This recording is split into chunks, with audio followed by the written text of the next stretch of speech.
Welcome to another Stamps and Mail Club video. In this tutorial I'm going to teach you how to make a cute card box and a set of washi tape cards to go along with it. So why don't we go ahead and start with our box. So these are pre-die cut for you in the Stamps and Mail Club kit with the oval accent die, and I have a long strip of box base here, and so it is pre-scored for you at 2.5 inches and 8.5 inches. Sorry, you probably want the whole length first, right? Let's see. It's 2 by 8.5, and it's scored at 2.5 inches from the end, from each end, and then on the side here I scored at about 3/8 of an inch. So what I'm going to do is go ahead and snip to the center line on 4, 1, 2, 3, 4 of these pieces, and then I'm going to fold on my score lines. This is a very typical box base. You can use this for lots and lots of different projects. It's a pretty basic formula, so you can change the dimensions or whatnot to suit you, but basically when you fold everything up you're making a box that looks like this. And I am going to go ahead and use a mini glue dot at each corner, and that is going to allow this to kind of stick together nicely while we are, and behave while we're working with it. So I've just put one, can you see there, right here, and I'm going to hold this up square. And this is not really meant to hold the box, the whole box together. The whole box is going to be held together by the front and back faces of it, but this will give us a easier shot at getting everything to stay while we're working with it. Okay. You could use the green lid glue for this, but you have to hold it for a couple seconds at each corner since it doesn't grab right away. So I just think the mini glue dots are quick and easy. Okay, so there is the first part of our box base. Now the sides of our box are going to be here, and what I'm going to do is go ahead and find the place where I want them to sit. So you can pull this down, and then the sides, the corners of your box are going to show. So what I'm going to do is kind of center it and move it up there so that the tops of my box don't show, and then I'm going to go ahead and fold the bottom of my accent piece to match. Okay, see how that works? Alright, and it's going to show just a little bit at the bottom corners, but I like that better than the top. Alright, and then I'm going to fold up the sides, one side and two sides. Okay, so now I have one face of our card box. Alright, and then I'm going to do the same thing on the other side, and actually if you just line these two pieces up together and fold them in the same place, then you end up with two sides that match. Okay, see how I folded those two together? Alright, now I'm going to, because I want this to be a real strong bond, I'm going to use my liquid glue and go ahead and stick this baby down. So you'll have to give it a, you know, la la, sing a little song to yourself and hold it in place while you're waiting for the glue to dry. Okay, you have to sing for like 5 or 10 seconds. It doesn't take forever. Alright, and then same thing on the opposite side. I'm going to add the glue here to my tabs and put this one down from the top, and so that our box will hold together. See how that works? Pretty slick.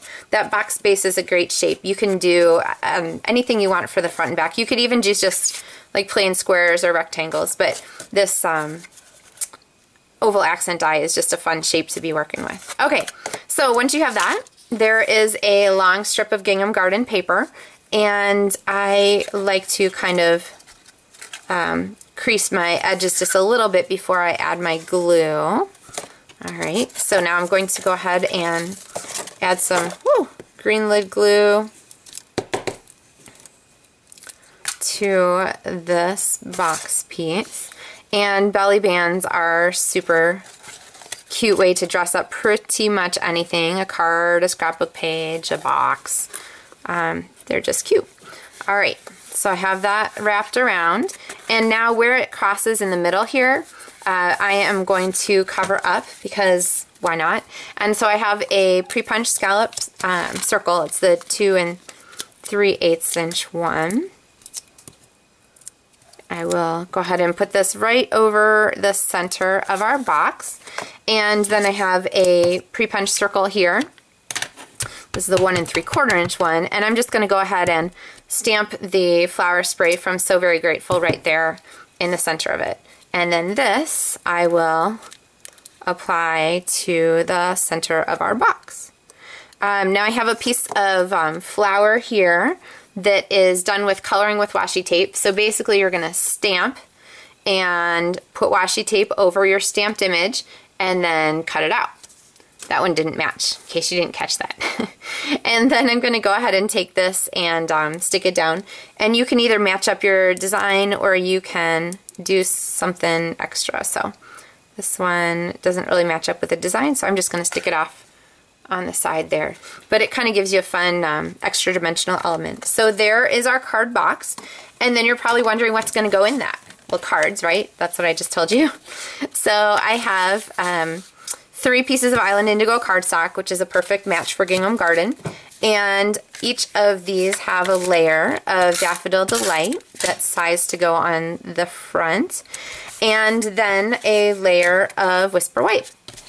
So what I'm going to do with this is go ahead and start with a big piece of the Gingham Garden washi tape. And I'm just going to put that yellow, gorgeous yellow right there across the center.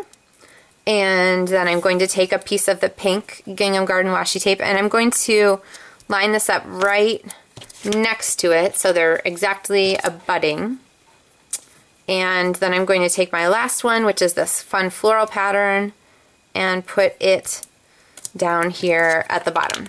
Okay, so we have our 3 pieces. Now, the masterpiece for this card is that it is so simple and so cute, because all you're going to do is go ahead and ink up your stamp here with the Stays On black ink, and position your stamp and then stamp it.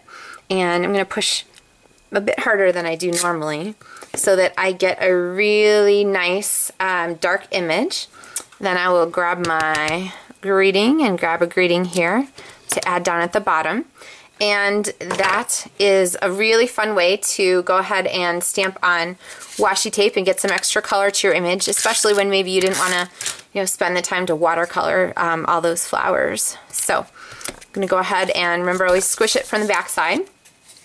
So there is our finished card. So you can make yourself a set of 3 of these to go into your card box. Oh, wait. It needs some bling, so we'll go ahead and add a little rhinestone there. So you can go ahead and make yourself a set of cards here to go inside your box and finish off your Stamps in the Mail Club projects for the month of May. So get ready for June projects to be available soon. We'll use a new stamp set from the new Stampin' Up! Catalog, and you will get a free copy of the new Stampin' Up! Catalog with your Stamps in the Mail Club kit if you haven't already gotten one. So anyway, if you have any questions, let me know. I hope you'll consider stamping with me by mail. I love sharing projects, and you can have everything at your fingertips to make the projects that I share with you. So have a great day. Happy stamping.